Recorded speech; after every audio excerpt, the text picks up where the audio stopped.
So today we've got two new detachments for the big stompy robots of Warhammer 40k. The Knights are either bringing their Admech allies or Cultists to sacrifice along in their new detachments for Grotmus.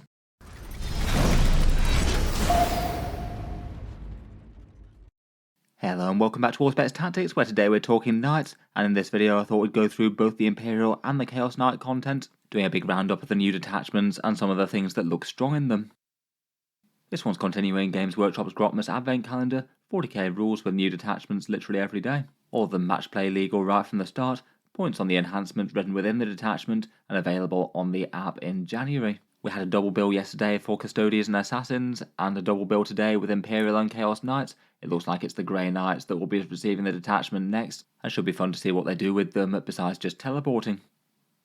Focusing on the Knights today though, both the Imperial and Chaos Knights doing kind of fine in tournament statistics and in-game performance at the moment, around about 48 to 49% wins. Both factions are winning some big events, though typically both Imperial and Chaos Knights perhaps tend to be a little bit on the more limited side in terms of winning super majors and things. Only having a few really big models and a big reliance just on basic damage and defense things means they're often described as having a bit more of a skill ceiling compared with some armies that might be slightly harder to use but can do some seriously nasty things when played just right.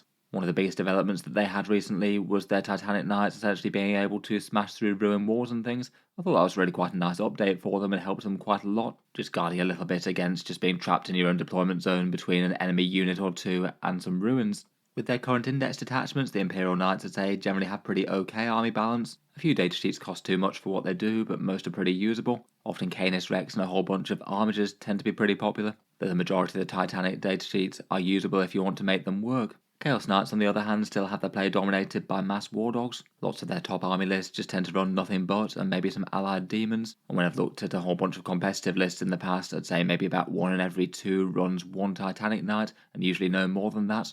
Perhaps things like Lancers, Rampagers, or maybe the odd Abominant now they're so cheap. Though loads of lists just aren't choosing to use any of them at all, and the focus is very much on the war dogs, not the big guys, annoyingly.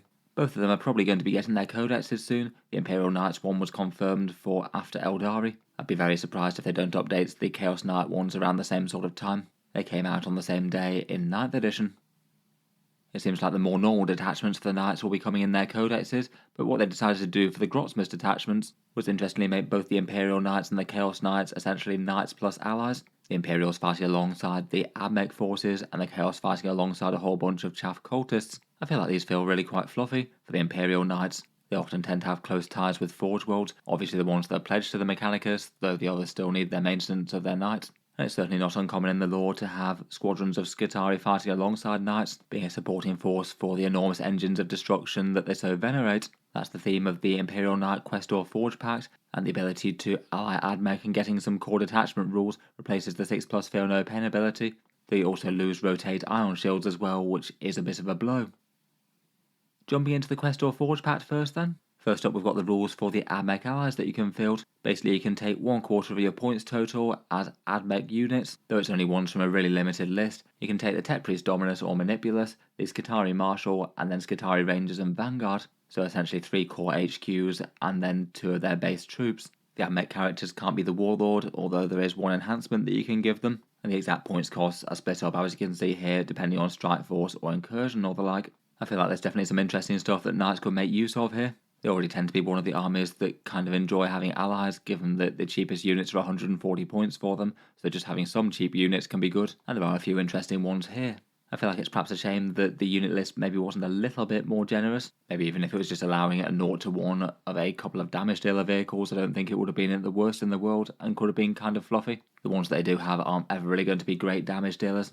Rangers and Vanguard are kind of merely okay for that, but are more just the core troops with the OC2 and often taken just as much to support other Admech units as everything else.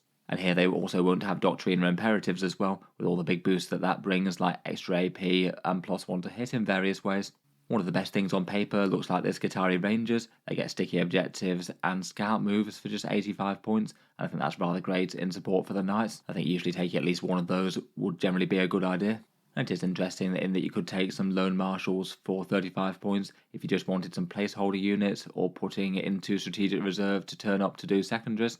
They're now the cheapest unit that you'd be able to field, even cheaper than the Minister and Priest.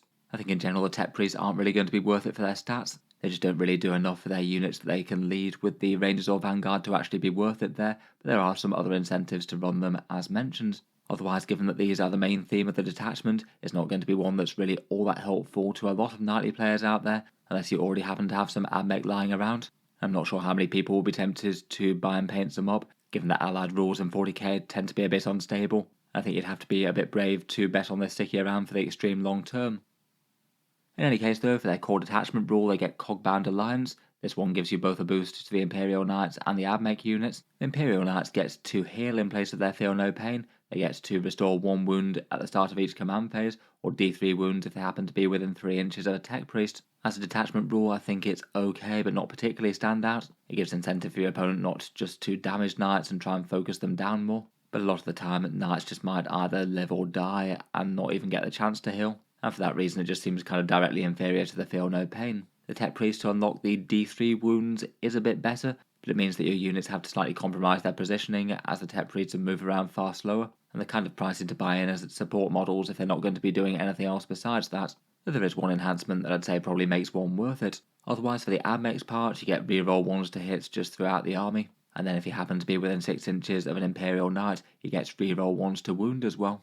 As it goes, I feel like that does make up somewhat for the lack of doctrine or imperatives. If you're getting both boosts, then that's a plus 36% to your damage output. They will skirmish against chaff units at least fairly well, but still I'd say that's probably only making up for their loss of their core army rule, and they're not exactly mainline damage dealers in the Admech Codex. I wouldn't really focus on the Rangers and Vanguard damage. I feel like that's a bit of a bonus as opposed to anything else they might be doing for your force. Overall, I feel like the detachment rule is helpful, but probably the biggest benefit is getting 85-point Ranger units with sticky objectives as an option. The healing thing seems merely okay, but probably worse than the Feel No Pain, which I think for most knights most of the time will probably do more. Before we move on, I'll just give a quick shout out to today's video sponsor in Tabletop Tech, makers of their Mechi style carry cases, which can be one option for transporting your miniatures from A to B with a conning system of small grippy components. They've got a Kickstarter running at the moment that's now in its final days, finishing on December the 12th, basically upgrading their line of cases into a better one. The components that they use are like these, basically tailor-made plastic pieces with some padded bits or clips to grab onto bases, holding models in place via a variety of different things, whether it's turning clips, pressing springy bits, or operating small levers. These bits get assembled inside one of their cases, and you choose the ones that could best fit your force, and you can swap the modules around as needed. The idea for the Kickstarter is they're upgrading their current range of cases which they have on sale on their store. These ones are their basic slider cases, and upgrading them to the Plus design, such as this one which is a Combat Patrol case fitting any one Warhammer 40k Combat Patrol, at the prices that you can see here that include your choice of 6 of those component bits. Here's a few of my ones hanging out in the case. In any case, the Kickstarter's ending soon. Feel free to check them out, links down in the video description. I'll cycle back to them at the end of the video to talk a little bit more about them if you're interested. Getting back to those knights though, and next up we have the Questor Forgepact Stratagems. First up for 1 command point, there's a 5+ Feel No Pain against mortal wounds, either for the knights or the Admech. Not awful to have for a phase, though it's going to come up at least kind of rarely. Effectively that's a plus 50% durability boost. Probably worth it if you're going to be focused by a whole bunch of them, particularly for maybe anti-vehicle devastating wound type things, but in general you need quite a lot to justify it, and I don't think this one will come up crazily often. I do feel like it might have been better just to make the Rotate Ion Shields a generic knight stratagem and available in every detachment, as I'd much rather have that than this. For 1 command point, there's Vengeance of the Machine Cult. When one knight is destroyed, use this stratagem, and Admech units get lethal hits against the thing that destroyed it for the rest of the game. I think this one's a fun idea, but again, I don't really feel like the Admech units are going to be the ones that are the focus of your damage here. At best, this is going to be a buff for up to 500 points worth of Skitarii troops. I can't really see this one being very worth it. Next up, for 1 command point, there's Machine Focus. You declare this in the command phase, and you get to ignore any modifiers to weapon skill or ballistic skill, or to hit rolls. This one's targeting the Imperial Knights. It seems most useful for knights that might be bracketed perhaps, and if this made the difference of a knight hitting on a 4+ to hit on a 3+, that's a plus 33% damage increase. Easily justifiable on a great big Titanic unit like that. It lasts all turns, so it could be shooting, fighting, and potentially the opponent's next turn, or it could just be handy for taking out things that have stealth on them. Certainly seemed usable enough on great big units like knights. For 1 command point, we've got Aggression Begets Aggression. This one gives you the assault keyword, so basically advance and shoot, and if you use it on a knight character, you can also use it to affect an Admech unit within 6 inches as well. This one is genuinely a really handy one to be able to access, particularly perhaps for slower things like the Dominus Knights. It could help get a Valiant in range, or get lines of sight for a Crusader or a Castellan. Often it's just going to be necessary if you want to shoot the target that you want, and might occasionally be handy if you need to make it onto an objective and you still want to be able to use your big night guns. The Admech thing sounds like a fun bonus. Could be handy if you've also got some troops rushing towards a mid-board objective, I suppose, or want to take some pot shots with a Dominus following along. Next up, we've got one command point for Bonded Imperative. This one allows you to use a Bondsman ability on an Admech unit within 12 inches, and you can do this as well as give it to an Armiger as well. You're not allowed to use this on the Knight Preceptor. Unfortunately, most of them are kind of balanced around being able to put them on big scary Armigers and things, and I feel like the majority of them just feel rather underwhelming on an Admech unit. You could use, say, the Crusaders one for +1 to hit on an Admech Ranger or Vanguard squad, but that just sounds kind of bad really. I guess maybe the Castigator could be one of the most interesting, giving you sustained hits 1 and extra AP. I guess that feels like the sort of thing that chaff units would use, but in general I just feel like this one's quite a bad stratagem. You're prevented from using it on the Preceptor as well, which might have been the most powerful, as that one could give you +2 OC to each model. It seems that Games Workshop didn't want the Admech having quite that much weight on objectives. Finally though, we've got a quite fun one in Thronegeist Fury. This one basically gives you a limited version of Overwatch for Knights, one command point for a Titanic Knight to be able to essentially overwatch something in the movement phase within 24 inches. But rather than being able to fire the entire Titanic Knight, you can instead only fire one gun, and it has to be done at the end of the movement. You can't do it at the start of the movement for this one. The biggest and most obvious one for this one feels like the Conflagration Cannon of the Knight Valiant, given that that's going to be auto-hitting. I feel that genuinely does make the Knight Valiant considerably better in this detachment, particularly with the access to advance and shoot as well. Otherwise, I guess things like the Avenger Gatling Cannon or the Castigator Bolt Cannon could both fairly reliably land hits at least. You're just throwing enough dice that at least something is going to land, even if the damage output might not be spectacular. I guess you could always go for just gambling big though as well. Maybe going for something like the Errant's Thermal Cannon or the Castellan's Volcano Lance. I guess you would get the single reroll to hit and wound with the Laylo the Tyrants type thing with this. So it did mean that you'd be able to reroll one dice that misses, and if you did luck out and landed a 6 with one of those, you'd get to reroll the wound roll with it, so you're probably going to wound your target with a massive great big damage hit. I feel like this one's quite a fun one to be honest. I think I wouldn't be against this just being an option for Titanic Overwatch, just as a more general rule in the game. It feels like it balances out a little bit with the advantage of activating a really big gun, but you don't get to fire any of the additional weapons. Overall, I feel like the stratagems are a bit of a mixed bag though. I feel like just all the ones that try to make the Admech into damage dealers in this detachment are probably going to be a bit of a lost cause. I like the Overwatch though, the Ignores modifiers and the Advance and Shoot, all of those do seem handy. Lastly, for the Imperial Knights detachment, we've got the Enhancements. Omniscient Champion is 30 points for +4 wounds to the Knight. That's plus 18% durability for a 22 wound Knight. It does seem worth it, maybe particularly for something like a Knight Lancer that might want to be throwing itself into the fray and trying to survive. And I guess having a bunch more wounds isn't the worst for trying to survive to heal those wounds as well, so it might just have a tiny bit of synergy with the detachment rule there. I would bear in mind though that given that you're losing the 6+ feel no pain from Noble Lance, that's usually a 20% durability boost that they'd get for free on every model. And of course it gets way better if you can slay the enemy warlord at some point and push that feel no pain up to a 5+. Next up, we've got the Knight of the Opus Machina. This one's 20 points, and it gives the Knight reroll hit rolls of 1 if they're within 6 inches of an Admech unit of any sort when they're making ranged attacks. This one essentially means that you've got a plus 17% damage boost to your Knights normally. I guess it could have a tiny bit of anti-synergy with your single hit and wound rerolls, given that if you don't wind up rolling a 2 then you might not use those. So there could be a touch of overlap there, but still though it's quite a big damage boost on quite a big scary unit. Seems really solid on something like a Crusader or Castellan, or anything with good firepower really. I still think you can justify it on something that has one gun and one melee weapon. But otherwise I feel like this seems like one of the most direct, strongest things in the detachment, just having a Crusader or Castellan that can shoot extra hard.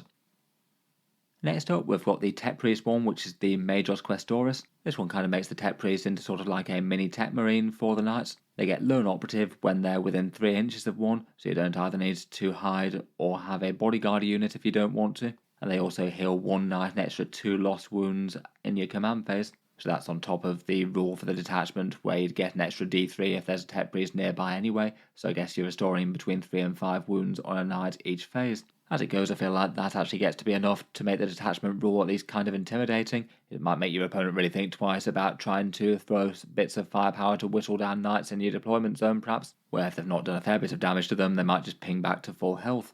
For the cheaper option, it could be 95 points to have a Manipulus with this as a support piece, which is kind of expensive though.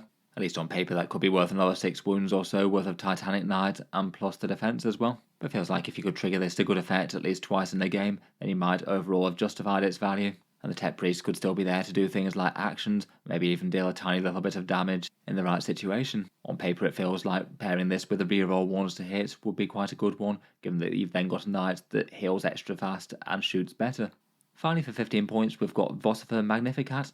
This one gives a knight worsen enemy leadership by 1 within 6 inches and improves Admech leadership by 1 at the same time. I don't really think that one's particularly exciting to be honest. Could be okay if it's just a points filler or an aggressive knight maybe, if you've literally got nothing but 15 points left. Overall I feel like it's an interesting detachment, though kind of lacks the raw strength of the Noble Lance. Healing Knights does add value, but at a rate that's worse than the Feel No Pain if you're comparing directly, though it does at least add a bit of strength and makes your opponent have to think a little bit harder about target priority. Otherwise for strong stuff, Rangers at 85 points with Scouts and Sticky Objectives seem like nice support. A 35 point Learned Marshal could be handy to pop up and do secondary objectives on the board edges. I feel like those enhancements could be reasonable enough, at least the reroll ones to hit one it seems absolutely auto-include, though as mentioned you could certainly pair it with the better healing Tech Priest to have the knight restore around about 4 wounds to its health if the enemy does go after it. Otherwise the plus 4 wounds enhancement seems fine if you don't have better uses for 30 points, and the 3 stratagems are quite good support of Watch on one gun, assault weapons and ignores modifiers. All of those feel like they will come up. This one definitely does have some big trade-offs though. Losing rotate ion shields and the Feel No Pain is kind of brutal. Knights are an army with lots of big things that are going to be taking a bunch of direct damage, so losing a whole load of direct durability is really quite painful there, and it means that the actual knights in the army are just going to be so much easier to take down. Perhaps one of the other bigger ones could be losing Squire's Duty for Helverins, which does make them a lot more threatening against stuff with better saves, and losing Fights on Death is a bit nastier for the big Questorist Knights, as that can be a really good trade out where if the opponent is going to take down a knight, at least it can go down and take a bunch of enemies down with it. As mentioned at the start, I do feel like this is also a way that Games Workshop might be trying to sell you a few Admech models in such a way as they might not necessarily be all that useful in later editions, so it kind of depends on how much you're into those models and whether or not you'd want to get a more small amount of them as a little mini army. I feel like there's probably enough stuff here to be interesting at least, though my guess is that on first impressions it's probably not going to outweigh the Noble Lance, even if it does have some fairly good support for shooting knights between the stratagems. Moving on to their more spiky cousins, and next up we have the Chaos Knight Iconoclast Fiefdom. As mentioned earlier, this one is Chaos Knights with Cultist Allies, and I use allies in a bit of a loose term here as it basically feels like they're chaff and blood sacrifices, and Iconoclast in the past has generally been the more sort of fallen noble kind of theme that they've had as opposed to the Demon Engine Knight Infernal that they had in their 9th Codex. Basically the theme of the detachment is allowing you to take a whole bunch of chaff cultists from Codex Chaos Space Marines and ally them to your Imperial Knights, and basically do so in a similar sort of style to the Admech for the Imperials. The trade-off for this one is the ability to trigger Battle Shock on any enemy units that are below starting strength within 12 inches. That's maybe a bit unfortunate as it was the thing that really made their Battle Shock shenanigans feel a bit more useful. I'd kind of hope that when the Codex comes around that might be rolled into the core rule for the Chaos Knights, maybe in a similar sort of way for how you have it for Dread Talons for Chaos Space Marines for example. In any case, the Cultist Allies are these ones. Again, like the Imperials, you can take up to a quarter of your army in Damned Units datasheets from Codex Chaos Space Marines, and between this and the Demon Allies that you can also access, you can put really quite a lot of them in your army now. That unit list would be Chaos Cultists, Accursed Cultists, Traitor Guardsmen and Felgor Beastmen, then the Dark Commune, Cultist Firebrand and Traitor Enforcer if you want leaders. Out of those, I feel like the standout ones are the Chaos Cultist mob and the Accursed Cultists. 50-point chaff units with sticky objectives and at least some objective control are exactly what Chaos Knights want for objective support, and I would say they probably do that better than the demon offerings that they can take. I think for supporting a Chaos Knight list I'd far rather have 2 units worth of Chaos Cultist mobs as opposed to 1 unit of Plague Bearers. Otherwise, the Accursed Cultists can often be a problem unit. They're the ones with the Surge move where they're allowed to jump into melee if the enemy shoots them and there's a unit nearby, and that can just make them really problematic and annoying to deal with if you're trying to fight them on mid-board objectives. There is the option to get all the Cultist units scout in this detachment as well, so taking up a bit of residence in the midfield. Otherwise, maybe the next best feels like the Traitor Guardsmen. They're basically slightly raised cultists with a better save and some special weapons, and they get OC2 as well, so have a little bit more weight on objectives from that point of view. The Beastmen I think are currently overcosted, but their first turn arrival from reserves could be good if they do get cheap. Out of the leaders, the Firebrand and Enforcer just aren't really all that great really, but the Dark Commune can definitely be worth it for Accursed Cultists with their durability and damage buffs. For their detachment rules, again they have one that helps out the Knights and one that helps out their wretched vassals. The Titanic Chaos Knights get an aura of reroll 1s to hit and wound for damned units within 9 inches, and I guess if you are taking Titanic Chaos Knights, then that goes some way to mitigating the loss of Dark Pacts which they could usually get. I feel like most of them aren't really so much that you'd really care about their damage output, but Accursed Cultists are the exception to that. They can put out a whole bunch of attacks with Strength 5, AP 1 and Damage 2, and they still have them hitting pretty hard if they can coordinate with a big Knight. Otherwise though, the really fun and rather brutal bit is the Dark Sacrifice one that helps out the big Knights, and interestingly it kind of gives them the Chaos Space Marine Dark Pact pretty much. But rather than taking damage on themselves, they deal damage to their unlucky cultists. You basically have to choose one unit within 6 inches to take a leadership test. If they pass the test, then they still lose D3 models, but if they fail the test, then they get unlucky and lose D3 plus 3. As a result, the Chaos Knight is empowered and can either choose to gain sustained hits 1 or lethal hits, just lasting till the end of the phase, so basically one activation of shooting or fighting. I think it's really quite a fun rule. Using cultists as basically sacrificial batteries to the dark gods to empower great big war machines feels very appropriate and really nasty and chaos-like. Again, I feel like this one's probably going to be most predictable on sturdy shooting units, where it might just be a little bit harder to coordinate with a melee attack. A Knight Tyrant though, getting sustained hits seems easily worth 15 to 20 points worth of grunts. With average dice you lose a bit more than 3 cultists per turn. Or in particular it also looks really good for the Despoiler, potentially with dual Gatling cannons or something. Getting lethal hits on those just means that he's a very general purpose Knight, and again certainly has enough firepower to warrant the sacrifice. Overall that one does feel like quite a fun and helpful special rule, though it definitely does cost you points to be able to use it. On to the stratagems though, and for one command point we've got Avenge the Masters. This one seems a bit of a copy-paste of the Imperial Knight one. When one Knight is destroyed, all damned units gain lethal hits against that target until the end of the game. Probably most helpful if you know that you're going to charge that target with Accursed Cultist in the next turn, but otherwise probably just leave it. The next one though is a reinforcement style stratagem, 2 command points for Wretched Masses. When one damned unit is destroyed that isn't Accursed Cultist, you're allowed to place an identical unit into strategic reserves. That one comes back without any characters attached, and you can only use the stratagem once per game, as seems to be the norm with these recycle style stratagems. Just having a bunch of extra bodies turn up could easily be worth the 2 CP. Maybe having a whole load of cultists just arrive in the enemy deployment zone to swamp a backfield objective for a turn, or I guess potentially arriving on the side of the board to act as extra batteries for their masters if they do chew through an entire unit of 20, stomping them up for sustained hits. Next up we've got 1 command point for Unrestrained Rage, which just seems like a pretty great general purpose mobility one. You can use this on any Chaos Knight, and it gives you advanced shoot and charge, and also fall back shoot and charge. That one's just an incredibly powerful utility one, and there's all sorts of situations in which it could be good. It could mean that something like a Knight Lancer can just be zooming crazily far across the table, maybe smashing through terrain and then using this and hitting something in the enemy deployment zone. You could use it for advance and shoots, just like for the Imperial Knights detachment, if a big scary gun Knight needed to get a line of sight on something. The mixed role Knights getting advanced shoot and charge means that you can have the extra mobility towards combat and not even sacrifice on shooting at all. And the fallback thing is really relevant as well, particularly things like a Knight Tyrant don't really enjoy being in close combat if they're not able to move and can't fire their guns into engagement range, so being able to drop back, shoot something, and then even charge something else if it still makes sense to is really nice. Overall this one's a really handy one. For 1 command point we've got Worthless Chattel. This one again has the Chaos Knights showing massive disregard for the lives of their cultists, and you basically have one damned unit that's in melee and you can basically shoot at the things that they're in close combat with. And you can do so with basically your entire army if you want to. The downside for the unit that's locking them up is that each time the enemy loses a wound on a 4+, a damned model is slain. No saves or mortal wounds or anything, just outright removed. And bear in mind that a lot of the time you could just fall back with the damned unit. If you could just fall back to within 1 inches and then annihilate whatever they were in combat with shooting, you don't need to use this. But feels like it could be handy in a bunch of niche cases, potentially if there's not enough room to fall back and also remain on an objective marker, or if an Accursed Cultist squad wants to remain in melee and still deal their melee damage, but the target needs softening up a little bit and they don't mind losing a few mutants. Or I guess maybe if an Accursed Cultist squad was locked up with say like 1 or 2 models left, then he could shoot those models dead, and the Accursed Cultist squad could then be completely free to charge the next thing if there was something else nearby. Definitely seems interesting, and all very lore appropriate as well.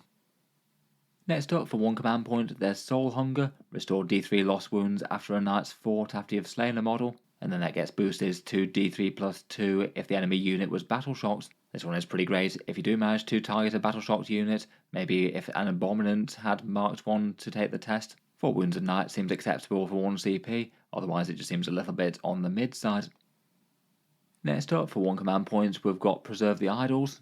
This one's a reactive move for damned units that triggers on a damned unit within 6 inches of a Chaos Knight when an enemy unit ends a move within 9 inches of that Chaos Knight. As a further restriction, the damned unit must end the move closer to the enemy unit than it started.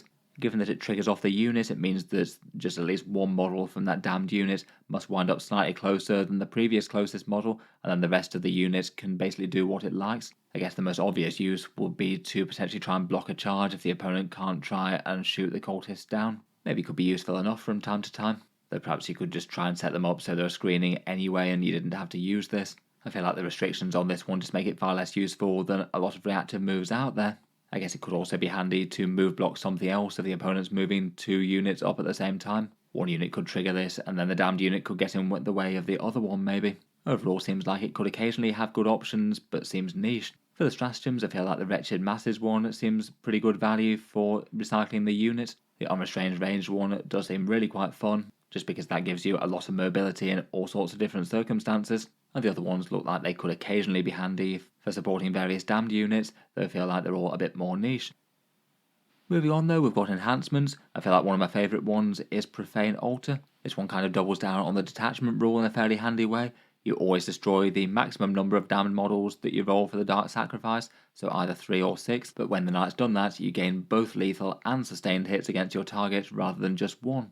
Again, if we were going with the same sort of things that you might want to buff with the damned units, it seems rather great on that dual Gatling Despoiler potentially. Both lethal and sustained on those fairly general purpose weapons just sounds like it's going to be something that can delete the vast majority of things in the game. And again, a Knight Tyrant might really like it. It'd be great for the great big Ectoplasma Cannon. Seems like this one's really quite usable and only costs you essentially one more model on average than what would have been taken anyway. For 20 points, I think it seems like a really good deal for one of those. For 15 points, we've got Pave the Way. 3 damned units gain scout 6 inches. Again, this one seems well worth using. I guess you could stick it on a Stalker or something if you didn't have a Titanic Knight to put it on. You could have 3 regular Cultist squads scouting into the midboard if you'd like. Or you could do the same with a Cursed Cultist to get those reactive moves onto the midboard objectives right from the word go. That could be all really disruptive. For 15 points for 3 sets of scout, that seems really handy, given that Chaos Knights can't normally get to the midboard, at least for their big knights. And between that and maybe some infiltrating Nurglings, it seems like you've got fun options. Next up, for a very cheap 5 points, there's Tyrant's Banner. The damned unit that you're sacrificing can be any one visible one, rather than just one within 6 inches, so essentially long range sacrifice I suppose. I guess this could be handy if you have a whole bunch of cultists around the board, and potentially it could be good for a Titanic Knight that's charging in way ahead of the rest. Feels like a nice one for a Lancer on paper. The Rampager can already get sustained hits though, so maybe it's a little bit less important for him. Finally, for 35 points, we've got Diabolic Resilience. This one gives you a 6+ Feel No Pain and ignore modifiers to move, advance and charge. As with the Imperial Knights, a 6+ Feel No Pain equates to basically a 20% durability boost, though I feel like the math on this one is a little bit borderline, as it equates to 12% of the cost of the Knight, and it's only really buffing half of the Knight as it amps up its durability but not its damage at all. I don't think the move thing is going to be all that important really, given that the vast majority of things that slow down moves in 40k aren't available to use on Titanic units. I'd say this one seems usable enough, though maybe just feels a little bit more like a side grade rather than a direct upgrade at that points cost. Maybe feels okay for a Gun Despoiler or Knight Tyrant, or perhaps a Lancer that's throwing itself in and is going to be taking a whole bunch of damage in return. Seems usable but not auto-include to me. Overall though, I do quite like this detachment. It just feels really fun and flavourful, and kind of how I might have imagined knights fighting with cultists in general. Perhaps the sort of thing that you could imagine being part of a wider Knights Codex a long way down the line, maybe with some of their own unique cultists and things. Chaff units doing the grunt work and grabbing the objectives and things alongside their brutal knightly masters, who are only too happy to sacrifice them to the dark gods to gain strength, or carelessly fire into melee to obliterate the enemies and not worry about if their own men die. It's definitely got a lot of chaos fun factor. I think for stronger stuff, the damage boost to the big knights is really quite nasty. Good to have a detachment rule that actually solidly helps them out, even if you do have to keep a bunch of cultists around as batteries to farm up that sustained hits or lethal hits. And as mentioned, I feel like on paper one of the scariest things in the detachment could be something like that dual Gatling gun despoiler with lethal and sustained hits both at the same time with the Profane Altar, or potentially a similar combo on a Tyrant. Otherwise, access to 50-point cultists with sticky objectives really does help out knights quite a lot. I feel like it's auto-include to have at least some of those for that purpose, even above the ones that you might want for farming up that damage boost. A Cursed Cultist definitely feels like an option that you could do. They do cost really quite a lot more to field in that way now, but still that gives you a squad that could be really annoying to deal with in the midfield, and they do have some support like those rerolls if they're near Titanic Knights, and a few useful stratagems that could make them better. They still probably don't feel quite as strong here as in Core Codex Chaos Marines though. There's definitely a different vibe being able to add them to Knights. Otherwise, 20 models getting regenerated for 2 command points seems fairly fun, and in particular for the stratagems, that advance and fall back and shoot and charge stratagem is just great all around value. I could see that one being good enough to use on perhaps the majority of turns. All of this does have trade-offs though. It kind of requires at least some of the big knights pulling their weight a bit. Most of the options are just far less good for war dogs in terms of being efficient, which maybe isn't the best news in the world, as the majority of Chaos Knight army lists seem to be going for war dog spam if you want to just focus on efficient datasheets. Losing Diabolic Bulwark to put the invulnerable save to a 4+ is really big as well. Again, I really would have liked this to be a General Armor of Contempt style stratagem for just about every detachment. This one doesn't have a walk through wall style stratagem for war dogs, which is a downside to them as well, even if they could do the advanced shoot and charge thing. I guess the big knights care a little bit less about that now that they can just smash through walls. And otherwise their battle shock rule does get a bit worse, and you could argue that they don't gain quite as much from allies given that they were already using some good demon allies already.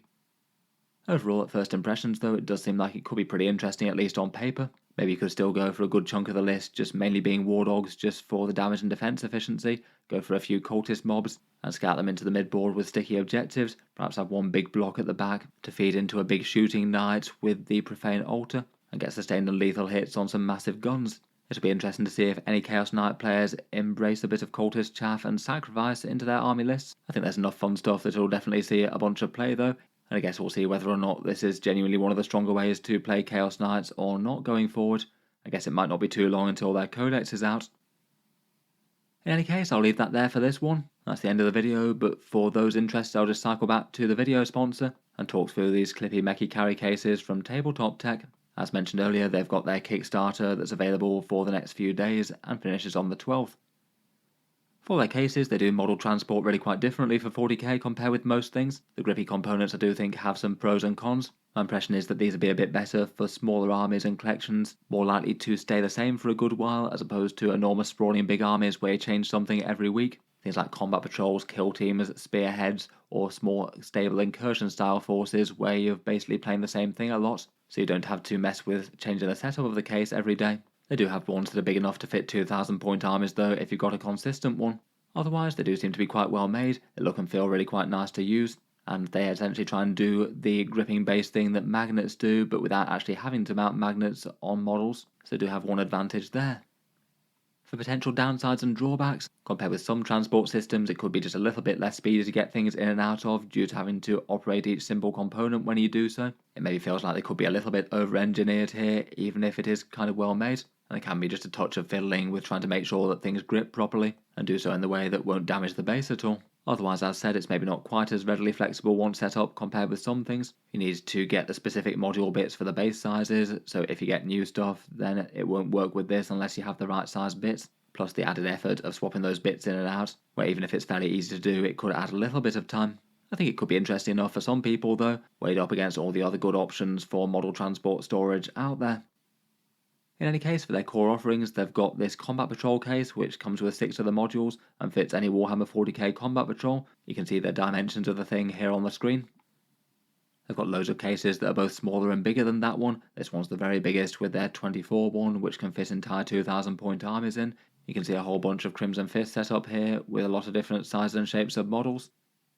And you can use them for different purposes as well, such as just transporting single big models. Things like the Big Games Workshop monsters and greater demons and things can be a little bit of a pain to transport.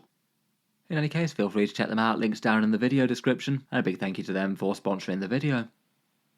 In any case though, I'll leave that one there for today. Looking forward to talking Grey Knights for the next Grotmas detachment tomorrow. Will be fun to see what the Knights of Titan get. Feel free to check out the Grotmas playlist if you'd like to see more of the detachments, and subscribe to Auspex Tactics if you'd like to see the future ones coming up.